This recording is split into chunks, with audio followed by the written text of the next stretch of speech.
Pero Dios, que es rico en misericordia, por su gran amor por nosotros, nos dio vida con Cristo, aun cuando estábamos muertos en pecados. Por gracia ustedes han sido salvados. Y en unión con Cristo Jesús, Dios nos resucitó y nos hizo sentar con Él en las regiones celestiales, para mostrar en los tiempos venideros la incomparable riqueza de su gracia, que por su bondad derramó sobre nosotros en Cristo Jesús. Porque por gracia ustedes han sido salvados mediante la fe. Esto no procede de ustedes, sino que es el regalo de Dios, no por obras, para que nadie se jacte, porque somos hechura de Dios, creados en Cristo Jesús para buenas obras, las cuales Dios dispuso de antemano a fin de que las pongamos en práctica. Efesios 2, del 1 al 10. Cuán sonoras las palabras del apóstol Pablo, que parecen negar toda participación nuestra, ¿no es cierto? Parecen estarnos diciendo que Dios lo ha hecho todo. No solamente eso, Dios ha hecho todo de tal manera que ha sido suficiente. Lo que Dios ha hecho ha sido bastante.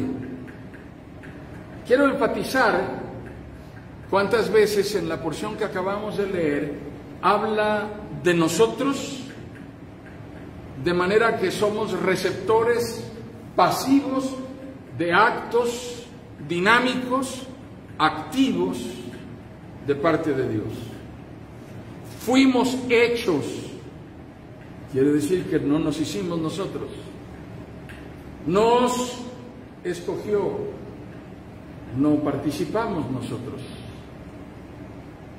¿De qué manera nosotros podemos entender la gracia hoy? Dios, que es rico en misericordia por su gran amor por nosotros, nos dio vida cuando estábamos muertos en pecados. Por gracia ustedes han sido salvados, han sido salvados. No dice se salvaron, han sido salvados. No es una acción ejecutada por nosotros, alguien lo hizo por nosotros. Y dice, para mostrar en los tiempos venideros la incomparable riqueza de su gracia, que por su bondad derramó sobre nosotros en Cristo Jesús. Porque por gracia ustedes han sido salvados mediante la fe. Amados hermanos, ¿qué puede hacer una criatura recién nacida por sí sola? Tenemos amigos que acaban de ser papás, después de 7 años de espera prolongada, anhelando un hijo y que no llegaba. Finalmente tienen a su bebé en brazos y están dichosos, felices, están celebrándolo todavía y con ellos toda la familia, y aunque no han podido dormir, pero están contentos, están brincando de dicha. Ayer el bebé no los dejó dormir, esa fue la publicación de este día. Este niño cree que los sábados son de juerga y no durmió en toda la noche. Hoy pensábamos ir al templo, amanecimos con los ojos de plato. Este bebé no durmió nada. Y bueno, ¿quién de bebé puede bastarse por sí mismo? Las criaturas recién nacidas dependen absolutamente de que alguien se ocupe de ellos, ¿no es cierto? Y uno cuida a sus hijos, no importa si los hijos no lo dejaron dormir en toda la noche. No importa si hace 15 minutos lo acabo de cargar y creí que ya estaba dormido y lo puse en su lugar de dormir y volvió a gritar y voy corriendo para volverlo a cargar y lo haré 20 veces en la noche si es necesario, porque ese bebé depende absolutamente de que alguien hará eso por él, no lo puede hacer por sí mismo. Es complejo, ¿verdad? Es difícil. Necesitamos entender el tema de la gracia. Nuestra doctrina reformada afirma solo la fe, solo la gracia y solo la Escritura. Y a lo largo de los siglos se le han agregado otras dos afirmaciones más. Solo Cristo y solo a Dios la gloria. Pero el principio fundamental de la Reforma fueron estas tres columnas de solo la fe, solo la gracia y solo la Escritura. Lo que Lutero puso en las puertas de la Catedral de Wittenberg fueron estos postulados que sostenían que todo el sistema de indulgencias que se estaba ofertando carecía de sustento escritural. El perdón de Dios no se puede comprar. El perdón de Dios no se puede adquirir, el perdón de Dios no se puede negociar, no tenemos manera de convencer a Dios de que nos perdone. Dependemos de que Dios en su gracia nos acepte, de que Dios en su misericordia se compadezca de nosotros y nos haga gratos delante de sí mismo y nos reconcilie con Él. Pero ¿saben cuál es el problema con conceptos como la fe, como la salvación, como la gracia? Y no me refiero solamente para la gente en general. Creo que hay un prejuicio. Se trata de una predisposición para tratar el tema de la gracia, o el tema de Dios, o el tema de la salvación, o el tema de la fe, cualquier otro tema, porque lo asociamos con la idea de Dios. Lo hacemos porque estamos protegiéndonos de toda intención proselitista que quiera convertirnos. Estamos rehuyendo a aquellos que quieren hacernos creer su religión, sus convicciones, y al hacerlo nos rehusamos a considerar detenidamente, con seriedad, con objetividad, el significado de estos temas. Y entonces quedamos bloqueados, impedidos para darle una oportunidad a considerar y pensar en esto. Pero ¿qué sucede si intentamos hacer el propósito de resolver este abismo que existe entre estas ideas o estos conceptos que rechazamos y nuestra disposición para comprenderlos? Permitámonos, por favor, considerar el tema de la gracia. Hagámoslo desde donde lo habla la Biblia, desde donde lo expresa la palabra de Dios, pero tal vez intentándolo abordar como un tema en un sentido, con un enfoque más cotidiano, con un enfoque más común para todos nosotros, en un sentido más coloquial. Y si fuese así, tendríamos que decir, hermanos, que la gracia no es algo tan extraño. Cuando hablamos de la palabra gracia de la que la Biblia habla, se parece mucho a lo que sucede en un proceso de enamoramiento, cuando una persona comienza a mostrar un apego o un interés afectivo por alguien más. Por ejemplo, se enamora un chico de una señorita, y lo que sucede interiormente en esta persona es que su corazón comienza a mostrarse inclinado hacia tal persona de tal manera que no se la puede quitar de la cabeza. Eso es sencillamente el enamoramiento entre un hombre y una mujer. Puede suceder al revés, es una chica enamorada de un chico. ¿Podemos distinguir ese sentimiento? ¿Lo identificamos? ¿Sabemos de qué se trata? ¿Alguno de nosotros aquí ha estado alguna vez enamorado? A ver, levanten la cabeza los que nunca jamás han estado enamorados en toda su vida. Edgar, no vayas a levantar la mano. Yo me enamoré de mi maestra de kinder cuando tenía 6 años. Me encantaba, la amaba tiernamente, le llevaba mi manzana. Yo creo que ella sí quería algo conmigo porque se comía la manzana con mucho gusto. Así que, ¿alguna vez ya has estado enamorado, Edgar? Nunca jamás. Bueno, qué bueno, bendito sea Dios. Pero bueno, intentemos definirlo de esta manera. ¿Podemos distinguir este sentimiento? Bueno, si se nos hace familiar, se trata de una forma de apego afectivo que tiene una característica muy importante. Es incondicional. No te importa si arrastra las manos al caminar, no te importa si camina con los pies para adentro, no te importa si está más prietito o demasiado güerito, no te importa si está flaco, gordo, greñudo, no te importa.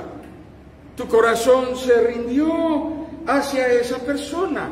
Nuestro interés en favor de alguien, incluso cuando ese alguien ni siquiera sepa que existimos, así, ni siquiera sabe que existo. ¿Han visto a estas personas que van a los conciertos? ¡Ay, Luis Miguel! Y se desvanecen y el otro ni sabe que existen.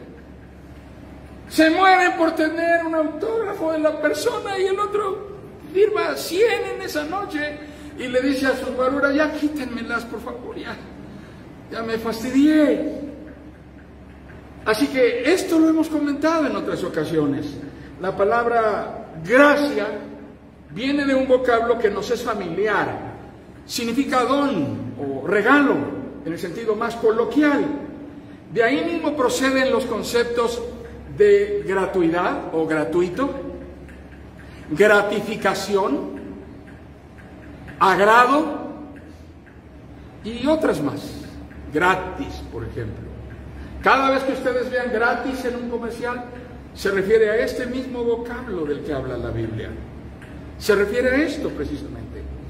Eso, por supuesto, es el modo más simple y común de este término bíblico, pero sorprendámonos, no dista ni se aleja demasiado desde esta definición a lo que significa o incluso a lo que implica en su sentido bíblico más amplio y más profundo. De manera que cuando la Biblia habla de gracia, como la manera en que Dios trata con nosotros para darnos la salvación, se refiere a que no pagamos por ella, es gratuita. De tal magnitud es la gracia de Dios que Dios lo hace porque se agradó de nosotros. Sigue siendo gracia. Y nos elige para que vivamos conforme a su agrado. Sigue siendo gracia. Ahora bien, el sentido más amplio de lo que significa la gracia, es necesario decir que no comienza en nosotros. Es decir, nuestra declaración de fe, nuestra certidumbre y confianza acerca de una salvación real para el hombre rendido a Jesucristo, no es en ninguna manera una afirmación de la nobleza o de la generosidad con que el hombre responde a Dios o trata a Dios o recibe el Evangelio. No es tampoco un hallazgo de la receptividad, no es una forma de descubrimiento de la respuesta espontánea, de la determinación con que el hombre toma la iniciativa para volverse a Dios. La razón por la cual es necesaria la gracia es precisamente porque el corazón del hombre no está en ninguna manera enfocado en Dios. En realidad no somos lo que pudiera definirse como amables y receptivos cuando se trata de responder al llamado de Dios. El corazón del hombre está completamente desentendido y distanciado de Dios y de todo lo que implique un trato significativo con Dios. ¿Cuán importante puede ser una relación para alguien? ¿Cuán importante puede ser una relación para alguien? Bueno, hoy día no es muy difícil entender cuán incondicionalmente está rendido el corazón de alguien hacia una persona, porque los muros de las plataformas sociales, de las redes virtuales, como Instagram, como Facebook, son un exhibidor en donde las personas demuestran quiénes son aquellos que les importan. De manera que es posible que te veamos con alguien, pero nunca dices en ningún momento que estás con alguien. No lo demuestras, no lo exhibes. Pero de alguna manera es como una especie de sensor de cuánto te importa una relación. El hombre no está interesado en Dios. Dios no está en el mapa del hombre. El hombre no cree necesitar una salvación. No está interesado ni cree que le importe lo que Dios le ofrece. Asume que puede vivir sin Dios.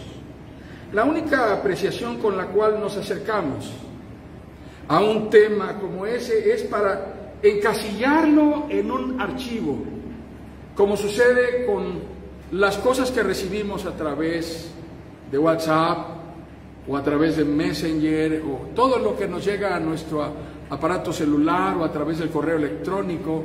Si nos importa, lo guardamos en un archivo. Si no nos importa, lo tiramos a la basura.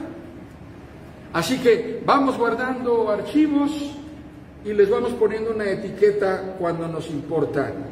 Y en lo que tiene que ver con la gracia, con la salvación, con la fe, con Dios, la etiqueta que le ponemos es religión y queda archivado para cuando algún día nos importe.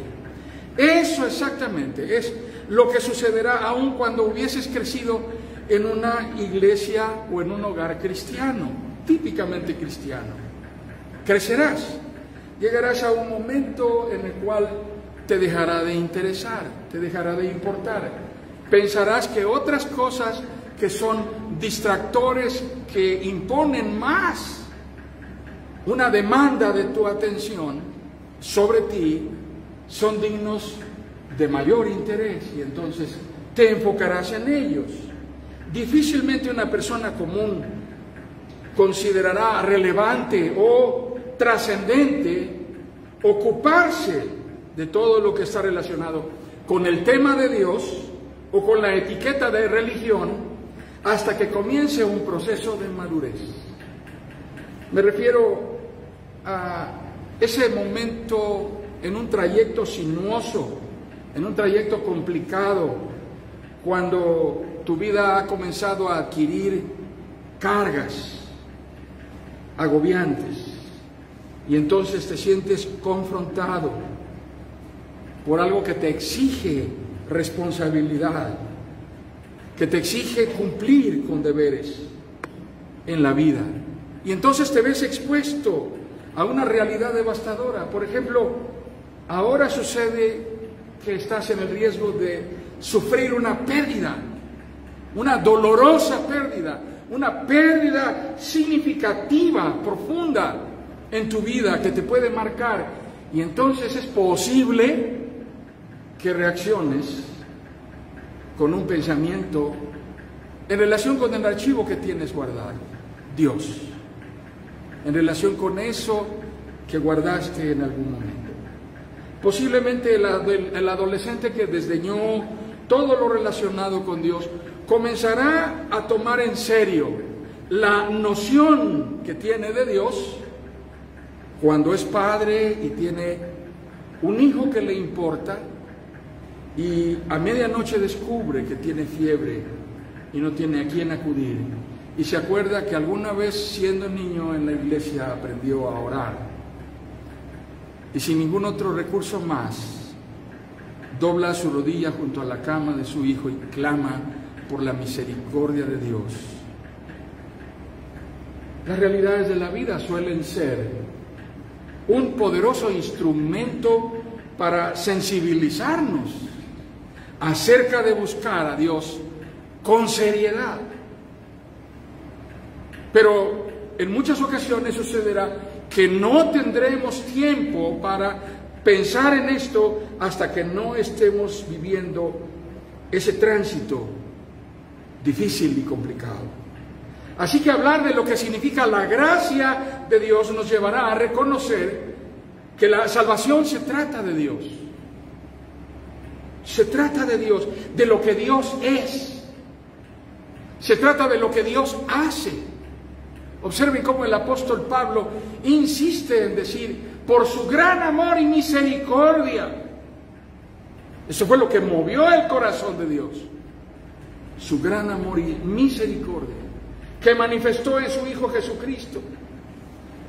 Lo que Dios es y lo que Dios hace soberanamente, determinando desde antes de la fundación del mundo cumplir con propósitos en los cuales nosotros somos la parte beneficiada para algo que no nos interesa recibir, como lo es la salvación.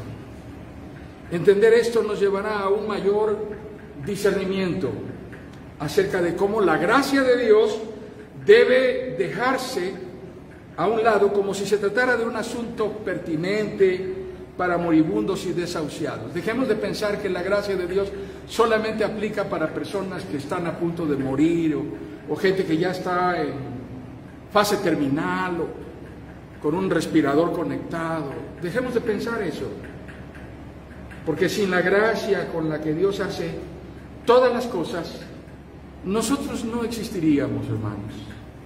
Sin la gracia con la que Dios ha hecho todo, no respiraríamos, no podríamos crecer y desarrollarnos hasta ser autónomos, ni podríamos siquiera pensar en establecernos para construir una familia y procrear hijos y disfrutar de ellos mientras crecen. Dicho de otra manera, todo lo debemos a que Dios se agrada y complace en hacer esto por nosotros. Y eso es lo que define la gracia. No solo en relación con la salvación, sino aún antes de la fundación del mundo, Dios actuó por su sola gracia. ¿Qué quiere decir eso? Que todo lo que Dios ha hecho desde antes de la fundación del mundo hasta hoy, lo ha hecho porque se agrada de hacerlo. Esto significa que nuestra fe está construida sobre la manera en que Dios ha revelado que está actuando y lo que lo mueve a hacerlo. La manera en que Dios ha actuado y lo que le ha movido. Pero específicamente hablando de la salvación, la gracia de Dios es la manera en que Dios hace aquello que más disfruta hacer. La gracia de Dios aplicada a la salvación es la explicación de aquello que Dios quiere y ha determinado hacer y por lo cual creó todo lo que existe.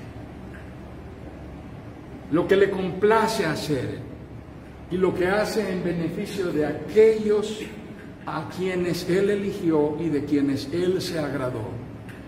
Ese es el móvil de Dios. Quizá la manera más gráfica de describirlo es en el terreno de nuestras relaciones. Vuelvo a ese terreno. En la práctica es real y es evidente que no tenemos la misma paciencia y la misma tolerancia con todo el mundo, ¿no es cierto? Hay personas a las que estamos dispuestos a tolerarle ciertas cosas. No estamos dispuestos a aceptar ser tratados de la misma manera por cualquier persona. ¿No es así?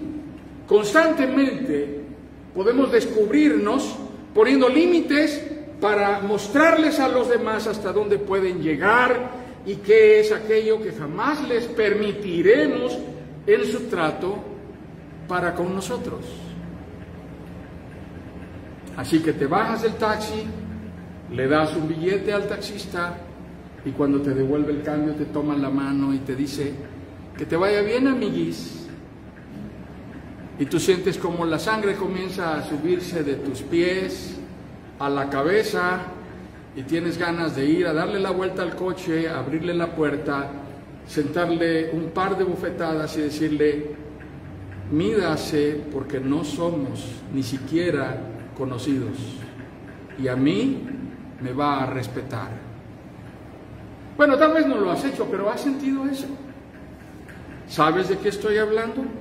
Sí, no tratas a todo el mundo así, con esa condescendencia y con esa libertad y con esa magnanimidad y tolerancia, porque gracia es la excepción de límites que mostramos para quienes son parte de nuestro trato de consideración, de tolerancia, de magnanimidad, de generosidad, de afecto, de incondicionalidad.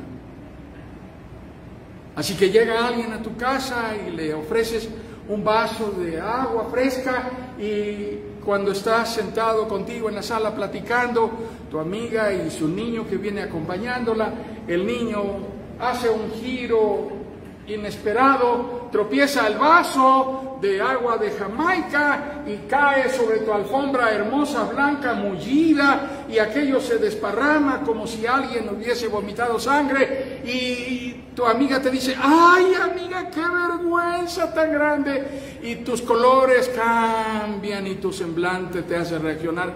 Algo dentro de ti como un resorte te hace decir: ¡ay, no te preocupes! No es nada. Aunque interiormente en realidad quisieras estrangular al niño, usarlo como trapeador. Esto suena muy violento, pero es el sentimiento que comúnmente existe en tu interior, aunque no lo digas y muestres una cara diferente, ¿verdad? Ay, eso como quiera se quita, no te preocupes. La alfombra, pues, cualquier cosa. No me costó más que 38,000 pesos en la tienda de alfombras árabes, turcas y persas. Gracia es la exención, exento, de límites que mostramos para quienes son parte de nuestro trato de consideración. Dios determinó pasar por alto nuestros pecados. Dios determinó no mirar nuestra condición corrompida y condenada, y determinó consumar en nosotros, por su sola gracia, la obra de redención más costosa que jamás haya sido imaginada.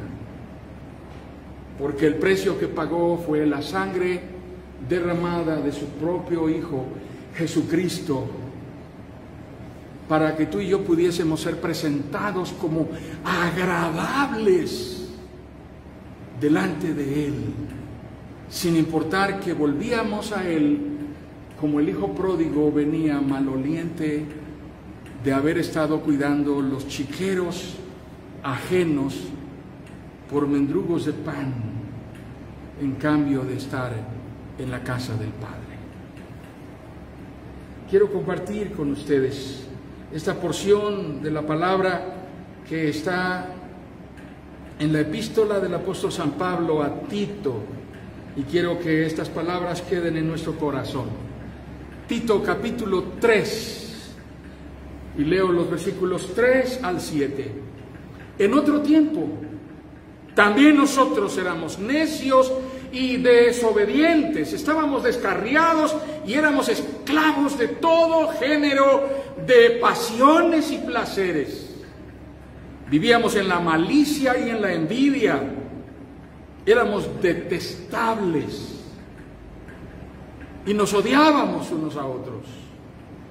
Pero cuando se manifestaron la bondad y el amor de Dios, nuestro Salvador, Él nos salvó no por nuestras propias obras de justicia, sino por su misericordia. Nos salvó mediante el lavamiento de la regeneración y de la renovación por el Espíritu Santo, el cual fue derramado abundantemente sobre nosotros por medio de Jesucristo, nuestro Salvador. Así lo hizo, para que, justificados por su gracia, llegáramos a ser herederos que abrigan la esperanza de recibir la vida eterna. A medida que transcurrimos en nuestra comprensión de las verdades acerca de la gracia con que Dios mueve su plan de salvación para alcanzarnos a nosotros, entendemos más profundamente que su obra redentora es inmensamente más misericordiosa y compasiva de lo que podríamos imaginar, y sus alcances no pueden ser medidos ni calculados, desde la concepción hasta la final redención de cada uno de nosotros.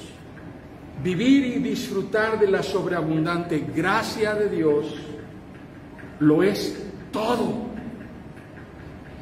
Lo es para aquellos por la redención consumada por Cristo Jesús, quienes hemos sido hechos hijos amados y entrañables de Dios.